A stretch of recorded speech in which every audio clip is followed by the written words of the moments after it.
জানার ইচ্ছা করে শেখ হাসিনা 2014 সালের পর থেকে স্বৈরাচারী ছিল না কবে? বাংলাদেশে কোন মানুষ পিটিয়ে মেরে ফেলে লাশের উপরে নৃত্য করার কালচার শুরু করেছিল আওয়ামী লীগ। শেখ হাসিনা তো একটা দুইটা মানুষ মারে নাই। এই গণ অভ্যুত্থানে যদি 2000 মানুষকে শেখ হাসিনা মারে, এর পূর্বে প্রত্যেকটা এই ধরনের ইভেন্টে এই শেখ হাসিনা কম করে হলে কয়েক হাজার মানুষ প্রত্যেক বছরে মেরেছে, গুম করেছে, টর্চার চালিয়েছে। ওই জায়গায় আসলে বিচারপতি ছিলেন না, ছিলেন বিচারপতি লীগ। কনফ্লিক্ট অফ ইন্টারেস্ট নিয়ে কোনো রায় দেয়া যায় না। ক্যাম্পাস লাইফে যার হাতে সবচেয়ে বেশি রক্তের দাগ লেগে থাকতো তাদেরকে ধরে ধরে পুলিশের এমন জায়গায় বসানো হয়েছে যারা পুলিশের তদন্ত করে। প্রথমেই সবাইকে ধন্যবাদ জানাচ্ছি। এই ধরনের একটা বৃষ্টি স্নাত দিনে এত মানুষ এই জায়গায় সমবেত হবে সেই ধারণাটা আমার ছিল না। কিন্তু আমার মনে হয় নতুন বাংলাদেশের সবচেয়ে বড় যে উন্নতিটা হয়েছে, মানুষ নিজেদেরকে এই দেশের প্রজা না বরং সিটিজেন ভাবতে শিখছে। এই জন্য জনসম্পৃক্ত যে কোনো আলোচনা, যে কোনো ডায়ালগে মানুষের এত স্বতঃস্ফূর্ত অংশগ্রহণ দেখা যায়। কারণ আমাকে যদি বলা হতো 5 আগস্টের আগে বাংলা একাডেমিতে একটা প্রোগ্রাম হবে, সেই জায়গায় কয়েকজন চাটুকার ব্যতীত কেউ এসে বসে থাকবে, এই ঘটনাটা ছিল অসম্ভব একটা ঘটনা। তো মানুষ যে নিজেদেরকে নাগরিক ভাবা শুরু করেছে, এইটা হলো দেশের ভেতরে সবচেয়ে বড় আশার কথা। তো যে কারণে আমরা কথা বলতে এসেছি গণতন্ত্রের অভিযাত্রা, আসন্ন চ্যালেঞ্জ এবং উত্তরণের উপায়। অনেক ধরনের চ্যালেঞ্জ সামনে আছে, কিন্তু যেহেতু আমার নিজের শিক্ষক এবং আইন বিচার ও সংসদ বিষয়ক মন্ত্রণালয়ের মাননীয় উপদেষ্টা এই জায়গাতে আছেন, আমি চ্যালেঞ্জগুলোকে একটু আইনের দিকেই নিয়ে যাওয়ার চেষ্টা করব। তাতে বোধ হয় যে এই সরকারের সাথে চ্যালেঞ্জগুলো একটু রিলেট করা যাবে। সবার আগে আমি আসার চেষ্টা করি যে আমার কাছে যদি বলা হয় যে সামনের গণতন্ত্রের পথে সবচেয়ে বড় চ্যালেঞ্জ কোনটা, আমার কাছে নাম্বার 1 চ্যালেঞ্জ হলো অপকর্মকারীদের বিচার করা। অনেকেই বলতে পারে বিচারের গতিটা কি। আমি খুবই শ্রদ্ধার সাথে বলতে চাই, যে গতিতে বিচার চলছে এই প্রক্রিয়াতে আমি মোটেই সন্তুষ্ট না। অনেকেই যেটা মনে করেন আওয়ামী লীগের বিচার চাওয়া হলে সবাই মনে করেন 2024-এর এই জুলাই ম্যাস কিলিংটাই হলো আওয়ামী লীগকে স্বৈরাচার বানিয়েছে। দুঃখের সাথে বলতে হয় এই ন্যারেটিভটাই আওয়ামী লীগকে পুনরুজ্জীবিত করবে। তার কারণ আওয়ামী লীগ 2024 সালের জুলাই মাসে এসে হঠাৎ করে একটা স্বৈরাচারী রেজিম হয়ে যায় নাই। 2014 সালের ওই ধরনের একটা কলঙ্কিত ইলেকশন করে শেখ হাসিনা যখন ক্ষমতায় টিকে গেল, ওই মুহূর্ত থেকে শেখ হাসিনা এবং তার তল্পিবাহক যারা ছিল এই প্রত্যেকেই দেশের স্বৈরাচার প্রতিষ্ঠার জন্য ডিরেক্টলি অর ইনডিরেক্টলি দায়ী। অনেকেই দেখবেন এই 2024 সালের জুলাই মাসে এসে হঠাৎ করে তারা মনে করছে শেখ হাসিনা খারাপ, কিন্তু 2024 সালের 7 জানুয়ারির ইলেকশনের টাইমেও হাতে ভোট দিয়ে যারা বলেছে সংবিধান রক্ষা করতে হবে, গণতন্ত্রের জন্য ভোট দিতে হবে, সেই কলঙ্কিত হাতওয়ালা লোকজন যখন এখন সুন্দর মতো বলবে জুলাই মাসে এসে শেখ হাসিনা ভালো কাজটা করে নাই, আমার জানার ইচ্ছা করে শেখ হাসিনা 2014 সালের পর থেকে স্বৈরাচারী ছিল না কবে?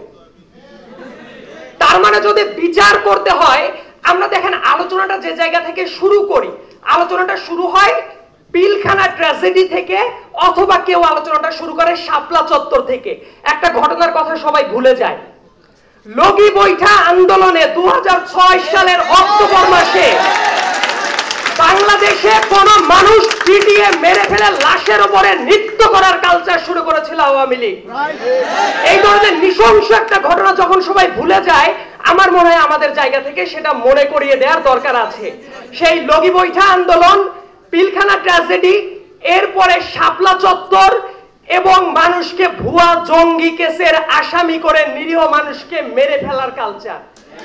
তারপরে যদি হিসাব করেন 2014 সালের ইলেকশন, 2018 সালের ইলেকশন, 2024 সালের 7 জানুয়ারির ইলেকশনের আগে রাজনৈতিক প্রতিপক্ষকে দমন পীড়ন, গুম খুন, কোন কাজটা আওয়ামী লীগ করে নাই?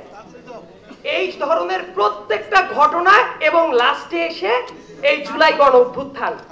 শেখ হাসিনা তো একটা দুইটা মানুষ মারে নাই।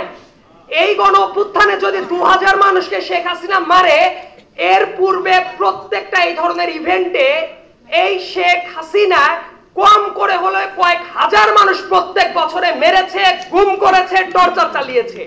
এই প্রত্যেকটা অপরাধের বিচার না হওয়ার মানে হলো স্বৈরাচার কত ধরনের অপকর্ম করেছে সেটাকে আমরা শুধুমাত্র জুলাইয়ের ভেতরে নিয়ে এসে তাকে একটা পার পাইয়ে দেওয়ার চেষ্টা চালাচ্ছি। সো স্বভাবতই এই ব্যাপারটা চোখে আঙ্গুল দিয়ে আমি একটু দেখিয়ে দেওয়ার চেষ্টা করলাম। এরপরে আমি আরেকটা ঘটনায় চলে যাই। আমি আগেই বলেছি যে সংস্কার নিয়ে যখনই কথা হবে, যখনই চ্যালেঞ্জ নিয়ে কথা হবে, আমি যেহেতু আইনের ছাত্র, আমি একটু আইনের দিকেই থাকতে চাই। সবার আগে যে চ্যালেঞ্জটা আমাদের মোকাবেলা করা উচিত সেই চ্যালেঞ্জটা হলো বিচার বিভাগের সংস্কার। আমার কাছে যেটা মনে হয়, একজন মানুষ, একজন নিরীহ মানুষ তার সর্বশক্তিমান স্রষ্টার পরবর্তীতে যার পর বিশ্বাস করে সেটা হলো দেশের বিচার বিভাগ। এবং বিগত দিনগুলোতে শেখ হাসিনার ট্রেড যদি চিন্তা করা যায় তাহলে দেখা যাবে যত ধরনের অপকর্ম করেছে অন্তত লাস্টের 5 বছরে সবকিছু বৈধতা দান করার চেষ্টা করেছে বিচার বিভাগের মাধ্যমে। এবং বিচার বিভাগের কথা বলতে গেলে আমার কাছে মনে হয় ওই জায়গায় আসলে বিচারপতি ছিলেন না, ছিলেন বিচারপতি লীগ। যে পুলিশ তদন্ত করে তারা পুলিশ ছিল না, তারা ছিল পুলিশ লীগ। ঠিক আছে, আমার কথা শুনলে মনে হতে পারে হয়তোবা আমি প্রতিহিংসাজনক কারণেই বলছি। একটু মিলিয়ে দে, আপিল বিভাগের বিচারপতি ছিলেন জাস্টিস এনায়েতুর রহিম। উনি এই ধরনের একটা পাবলিক ফোরামে ওপেনলি বলেছিলেন তারা শপথবদ্ধ রাজনীতিবিদ। একটা দেশের সর্বোচ্চ আদালতের বিচারপতি যখন পাবলিকলি এই কথাটা বলতে পারে তারা শপথবদ্ধ রাজনীতিবিদ, তারপর তাদের বিরুদ্ধে কোনো অ্যাকশন হয় নাই যতদিন না পর্যন্ত স্বৈরাচারী খুনি শেখ হাসিনা দেশের মসনদে বসেছিল। আর একটা ঘটনা আমি মনে করে দেই, মিডিয়ার অনেক ভাই বোনরা আছেন এই জায়গাতে। এই জুলাই আন্দোলন যখন শুরু হয় আমার খুবই আক্ষেপের একটা জায়গা কাজ করত। হাইকোর্ট ডিভিশনে যখন রায়টা দেয়া হয়, ওই রায়ে যে বেঞ্চে রায়টা হয়েছিল ওই 2 জন বিচারপতির ভেতরে একজন ছিলেন যিনি ঢাকা বিশ্ববিদ্যালয় ছাত্রলীগের সর্বোচ্চ পদধারীদের একজন ছিলেন এবং উনি নিজে মুক্তিযোদ্ধার সন্তান। তার মানে ওনার কোটার সাথে ডিরেক্ট স্টেক ছিল। একজন বিচারপতি যার কোটার সাথে ডিরেক্ট স্টেক আছে, যিনি মুক্তিযোদ্ধার সন্তান, সেই বিচারপতি এবং ছাত্রলীগের সর্বোচ্চ পদধারী একজন ব্যক্তি ছিলেন। এই ধরনের একজন বিচারপতি কি কোটার রায় দিতে পারে? শুধু বাংলাদেশ না, পুরো পৃথিবীর নজির যদি খেয়াল করেন এটা কনফ্লিক্ট অফ ইন্টারেস্ট নিয়ে কোনো রায় দেয়া যায় না।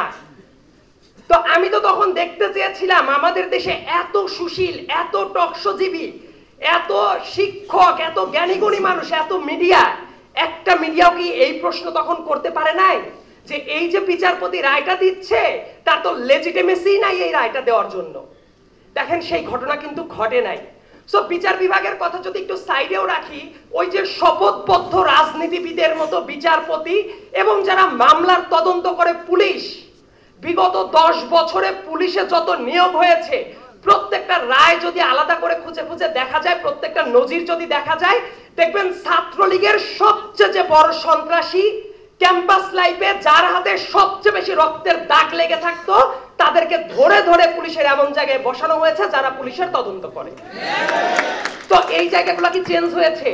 হাসিনা পলাতক হয়েছে কিন্তু পুলিশ বিভাগে যে ধরনের সংস্কার হওয়ার কথা ছিল অত্যন্ত দুর্ভাগ্যজনকভাবে তার সিটে ভোটাও হয় নাই। এটা হলো সবচেয়ে বড় একটা চ্যালেঞ্জ। এবং তারপরে বিচার বিভাগের সংস্কার নিয়ে যখনই আমরা কথা বলি, এই চ্যালেঞ্জের ব্যাপারটা দেখবেন অবচেতন মনেই আমাদের কাছে মনে হয় বিচার বিভাগের সংস্কারটা হওয়া উচিত উচ্চ আদালতে। 20 কোটি দেশের মানুষের জন্য একটা হাইকোর্টে বিচার হবে, এটা বিচার বিভাগের সাথে একটা তামাশা। এই জায়গায় নানা ধরনের সংস্কার কমিটির দায়িত্বশীল ব্যক্তিরা আছেন। আমি অনুরোধ করব মানুষের দোরগোড়ায় যদি বিচার বিভাগকে পৌঁছানোর দরকার হয় সেক্ষেত্রে হাইকোর্টের যে বেঞ্চগুলো সেগুলো বিভাগীয় শহরে পাঠানোর দরকার আছে। এবং জেলা কোর্ট, শুধু জেলা কোর্টেই না, প্রত্যেকটা উপজেলা কেন্দ্রিক জায়গায় এই বিচার বিভাগের ইউনিটগুলো নিয়ে যাওয়া যায় কিনা সেটাও ভেবে দেখার দরকার আছে। বিচার বিভাগ নিয়ে কথা বললাম, পুলিশ লীগ নিয়ে একটু কথা বললাম। এবার 2 নাম্বার আমার কাছে আরেকটা বড় চ্যালেঞ্জ আছে।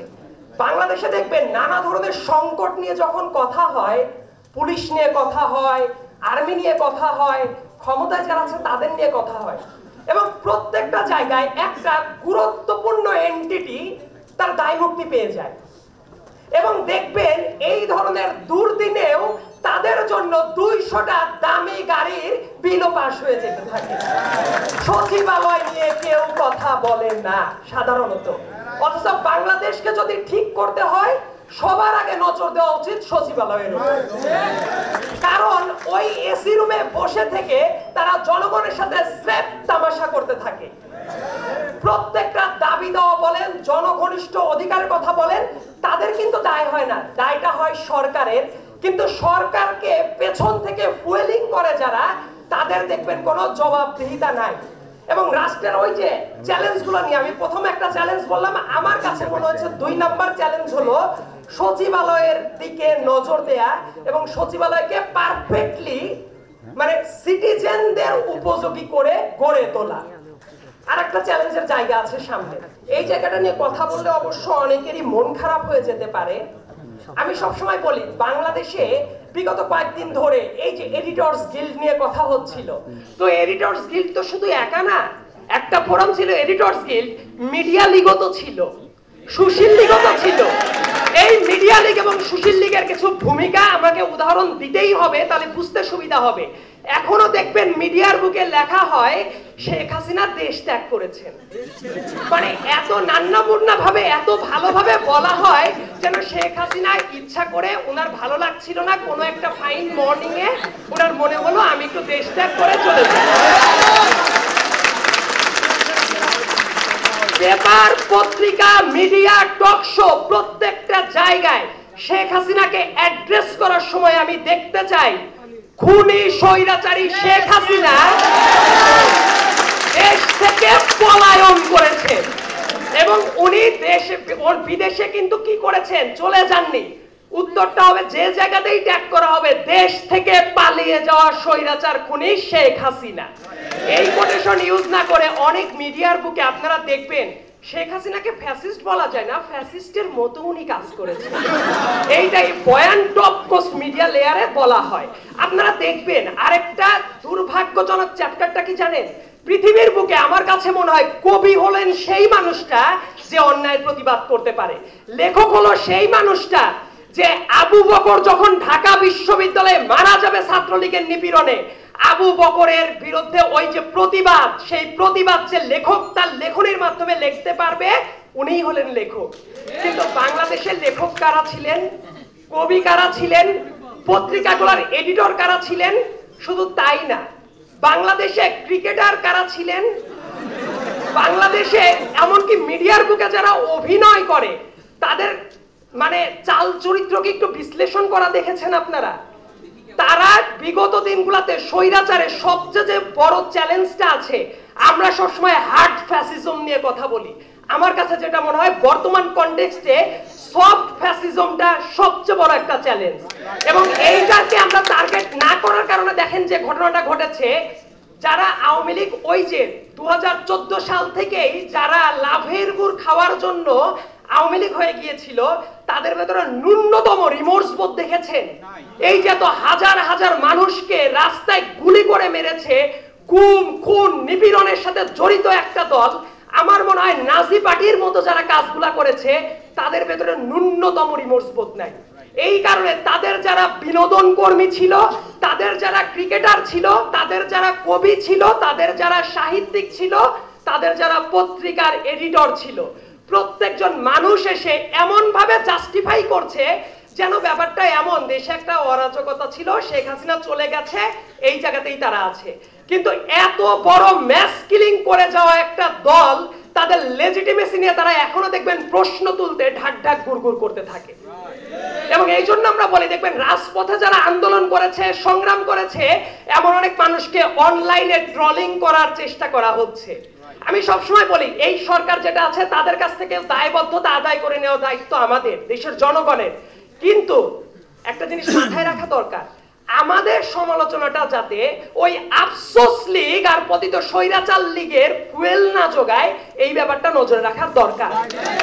দেখবেন যারা নানা সময়ে রাজপথে দাঁড়িয়ে আন্দোলন করেছে, বিগত দিনগুলোতে যখন কেউ কথা বলেনি, মিডিয়ার বুকে কথা বলেছে, রাস্তায় নেমেছে, স্বৈরাচারের দ্বারা মার খেয়েছে, জেল জুলুমের শিকার হয়েছে, হঠাৎ করে অনলাইনে তাদেরকে নিয়ে ট্রলিং শুরু হয়ে গেছে না? এই কাজটা সিস্টেমেটিক ওয়েতে তারা করতে পারে। আওয়ামী লীগ একটা দল, ওই যে আগেই বলা হচ্ছে একটা ধর্মের মতো তারা মনে করে। দেখবেন শেখ হাসিনা একেবারে নির্লজ্জতম একটা মিথ্যা কথা যদি বলে, শেখ হাসিনা থেকে শুরু করে একটা ইউনিয়ন লেভেলের লীগের পান্ডা পর্যন্ত একই ভাষায় একই মিথ্যাটাকে ডিফেন্ড করতে থাকে। সো অনলাইনে কিন্তু সেই কালচারটা 2 মাস যেতে না যেতেই তাদেরকে দেখবেন আবার সরব হয়ে গেছে। বিভিন্ন কমেন্টে, তারপর বিভিন্ন পোস্টের মাধ্যমে তাদের অস্তিত্ব দেখতে পারছেন। তার কারণটা কি? আমরা মনে করেছি শেখ হাসিনা পলায়ন করার পরেই সব চ্যালেঞ্জ শেষ হয়ে গেছে। অতএব মিডিয়ার ব্যাপারে আর এই যে আফসোস লীগ, মানে রিমোর্স বোধ যাদের ভেতরে নাই, তারা যে ব্যাক করছে, সেই জায়গাতে আমাদের সচেতন হওয়ার খুব বেশি মাত্রায় দরকার আছে। সংবাদ, ফিচার ও অনুষ্ঠানের জন্য ভিজিট করুন সংবাদ প্রকাশের ওয়েবসাইট এবং যুক্ত থাকুন ফেসবুক পেজ ও ইউটিউব চ্যানেলের সঙ্গে।